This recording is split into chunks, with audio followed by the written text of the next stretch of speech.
A doce paz do Senhor seja com você. A doçura que há no seu falar, o amor que há no olhar dele, a vitória do seu sorriso, estejam com você. Você sabe, eu tenho a experiência de ter visto o Senhor Jesus, né?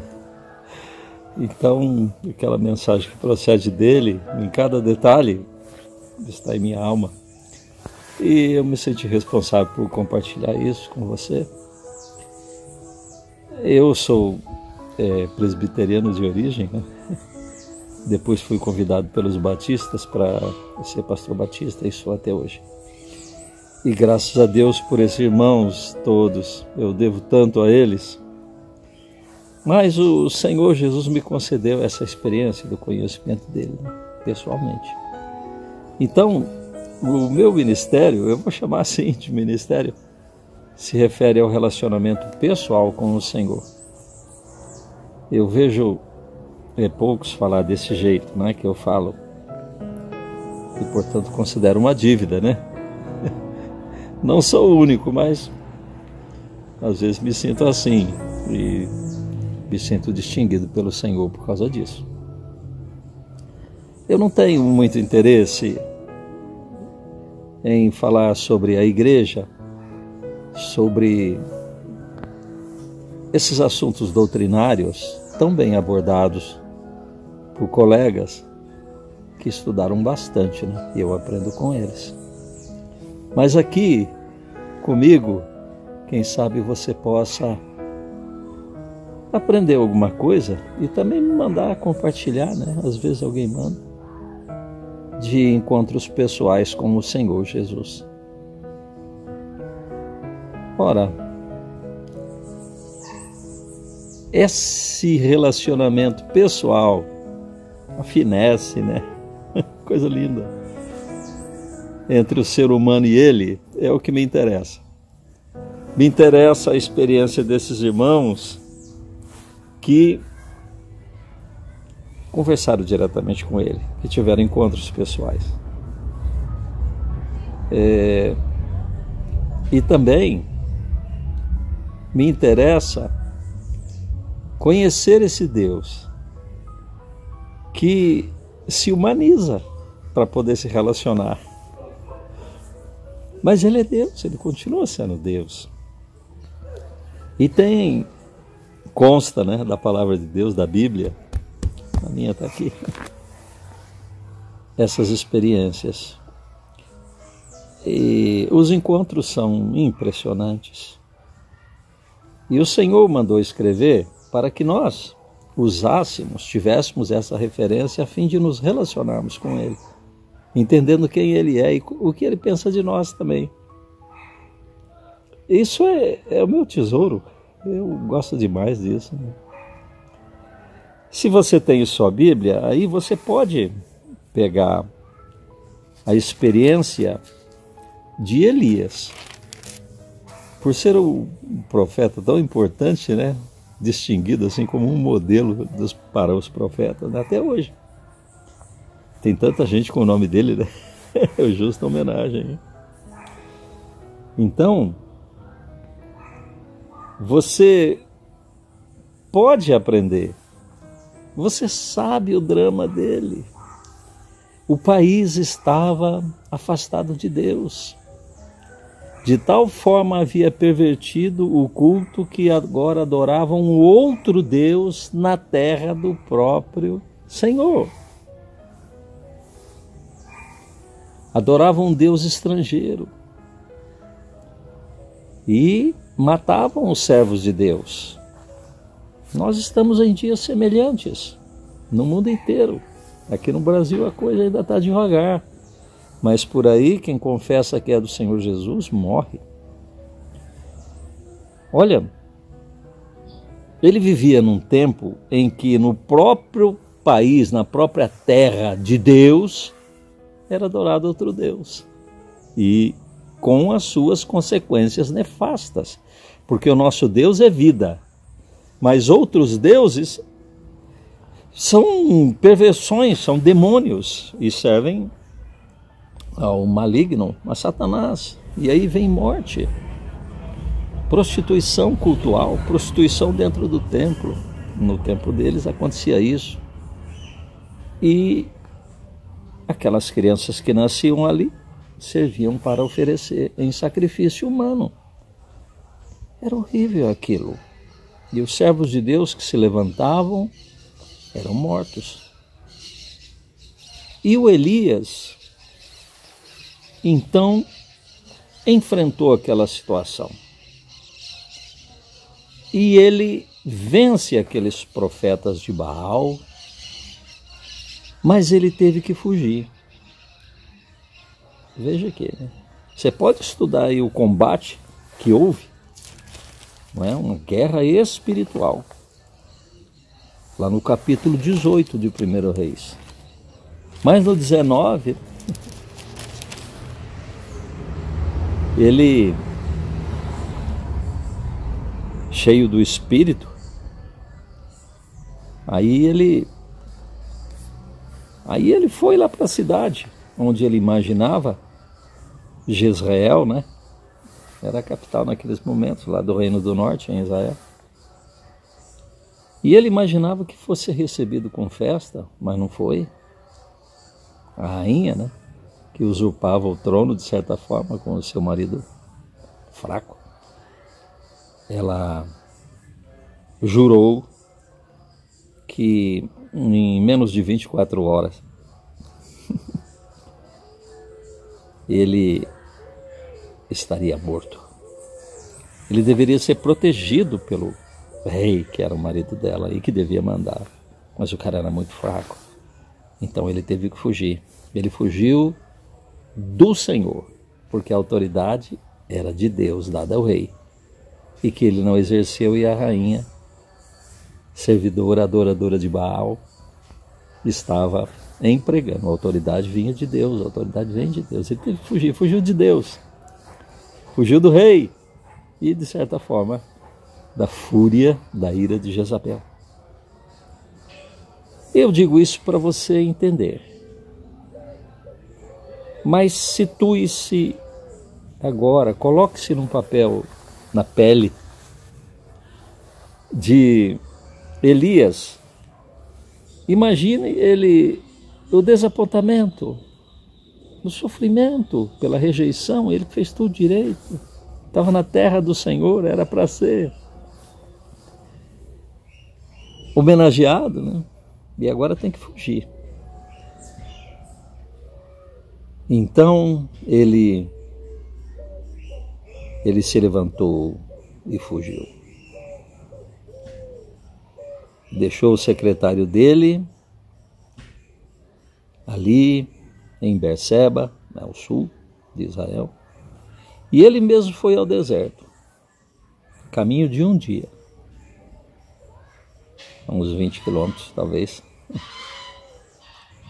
e veio e se assentou debaixo de um zimbro, e pediu para si a morte, e disse: basta, toma agora, ó Senhor, a minha alma, pois não sou melhor que os meus pais. Deitou-se e dormiu. Ele estava desiludido. Embora conhecesse o Deus que o havia enviado, o Deus que lhe dera a palavra de autoridade tão grande para interromper a chuva sobre aquela terra, para provar àqueles homens que eles tinham se afastado de Deus. Ele manteve essa autoridade e desafiou-os todos lá para o Monte Carmelo. E montaram altares, e eles clamaram por fogo, mas o Deus deles não respondeu. Aí ele clamou, e o Deus dele, o Senhor Deus Todo-Poderoso, mandou fogo sobre aquele holocausto. Então ficou provado que ele era o profeta do Deus verdadeiro e que os outros eram falsos, e profetas falsos eram executados no mesmo momento. Porque se o engano vem daqueles que são responsáveis por dizer a verdade, o caminho do Senhor, e eles pervertem, então o destino é a morte. Ainda hoje vale isso, só que hoje não é executada na hora, né? Por isso nós, pregadores, devemos ter muito cuidado. Mas ele estava ali debaixo daquele zimbro quando veio um anjo e disse: levanta-te e come. Olhou ele e viu, capítulo 19, verso 6, junto à cabeceira, onde ele estava deitado, um pão cozido sobre pedras em brasa e uma botija de água. Comeu, bebeu e tornou a dormir. Eu já falei em um outro vídeo da intimidade dele com o anjo. Se manifestar um anjo para mim, para você, é muito provável que a gente fique todo tremendo, porque é muito poder, né? O gosto é de obediência. E nós somos pecadores, rebeldes, estamos na carne. Mas para ele não houve desnível. O anjo não estava acima dele em santidade, porque ele era um profeta de Deus, com dedicação exclusiva. Então ele comeu, bebeu e dormiu de novo. A ordem foi para comer e beber, né? Então comeu, bebeu e dormiu. Mais uma vez veio o anjo. Se levanta-te e come, porque teu caminho será sobremodo longo. Então ele levantou-se, pois comeu e bebeu, e com a força daquela comida caminhou 40 dias e 40 noites até Horebe, o monte de Deus. Tratava-se, portanto, de uma caminhada em direção ao monte de Deus, para ter ali um encontro com Deus. Em Horebe, Moisés tinha ferido a rocha e a água brotara dali, a água da vida que alimentou o povo. Ali em Horebe ele entrou numa caverna, onde passou a noite. E eis que lhe veio a palavra do Senhor e lhe disse: que fazes aqui, Elias? Olha, eu gosto de uma coisa aqui que eu percebo, não sei outros pregadores, né, porque eles têm a visão específica também. Cada um de nós recebe algo do Senhor. Mas olha que coisa linda. Que fazes aqui, Elias? Ora, o Senhor sabia muito bem. Sabia porque é Deus, né? Sabe todas as coisas. Sabia porque era o Deus de Elias. Então ele estava sempre junto com o servo dele. E mais ainda sabia porque ele mesmo tinha mandado ele ali para aquele lugar. E agora pergunta para ele: o que fazes aqui, Elias? Ele me mandou fazer esse jardim, ele me deu. Cada passo eu vou devagar porque primeiro quero ouvi-lo. Deve levar um ano para completar, como foi o anterior que eu fiz lá em Marília, né? Mas ele pode me perguntar, e às vezes eu sinto ele perguntando: o que é que você está fazendo aqui, Ademir?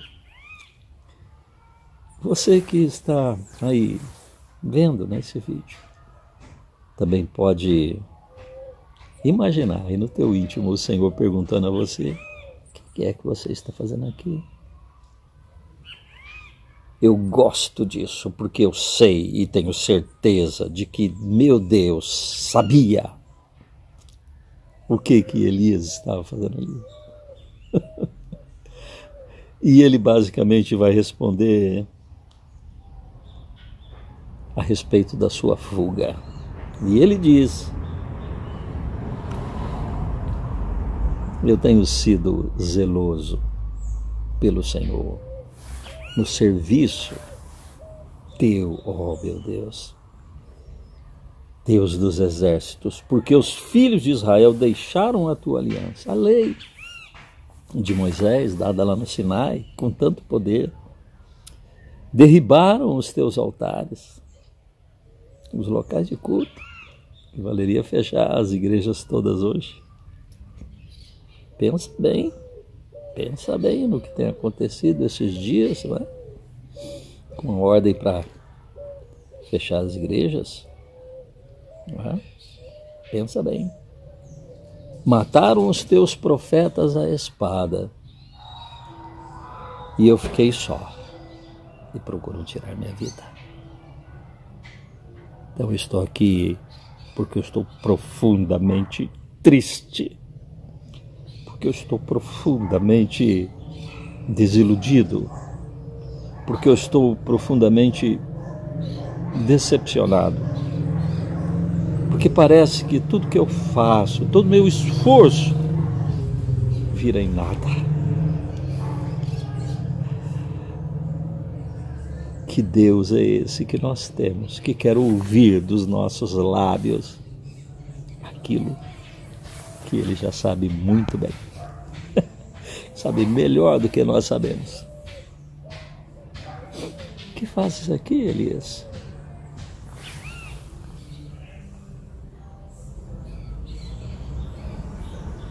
O que fazes aqui, Elias?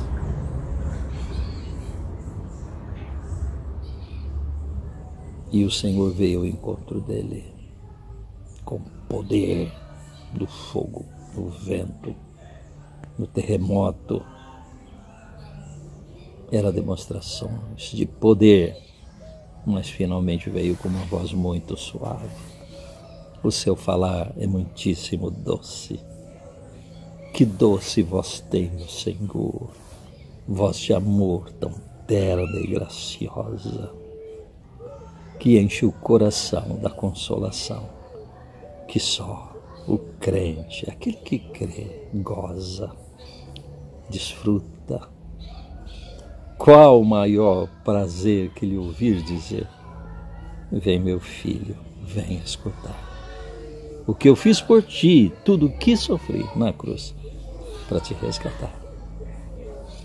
O que você faz aí agora?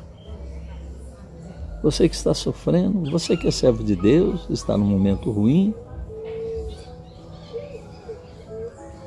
O Senhor te faz essa pergunta. Mas Ele já sabe. E Ele tem uma palavra de consolação para você. E você ouve a voz dEle, porque o seu falar é muitíssimo doce. E a sua vida se enche de alegria, se enche de satisfação de viver. Porque, quer seja nos momentos de alegria, quer seja nos momentos de tristeza, Ele está com você. Se você sentir, é melhor. Se vierem as emoções relativas a isso, os cânticos decorrentes, muito bom. Mas se não vierem também, você pode ter uma certeza, agarre-se a essa certeza, que Ele te ama muito. Muito obrigado, meu Senhor e Deus, por teu grande amor.